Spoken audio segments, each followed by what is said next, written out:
जातात इन्स्पेक्टर साहेब या ठिकाणी बसलेले आहेत.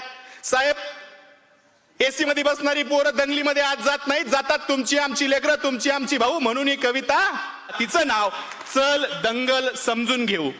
आदेश आले, अफवा आल्या, रंगीबिरंगी झेंडे आले, दगडासोबत धोंडे आले, कळपा कळपा न गेंडे आले, धर्मासाठी कडवे आले, मतांसाठी भडवे आले.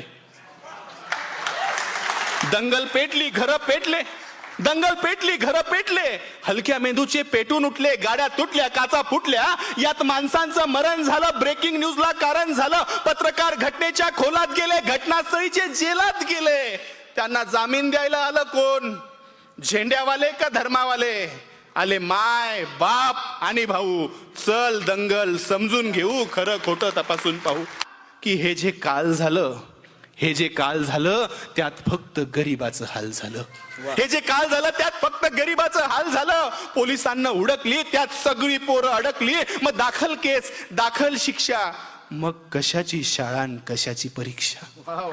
मग पोलीस स्टेशनात गाड्या आला, दंगल पेटवणारा भाड्या आला, त्यांची आपापसात मीटिंग झाली, आतल्या आत सेटिंग झाली, पैशानं कोंडी फुटली, पुढाऱ्यांची पोरं सुटली. असं सगळं घडतं दंगलीच्या भोवताल, असं सगळं घडतं दंगलीच्या भोवताल. पेटवणाऱ्याची सुटतात, बाकी भाकरीसाठी मवताल. आता जेलात त्यांच्या ढोंगणावर रोज कच्चून दंडे पडतात. दादा हो, एकदा जाताना साहेबाला विचारा, कोलम कसा असतो, थर्ड डिग्री कसा असतो.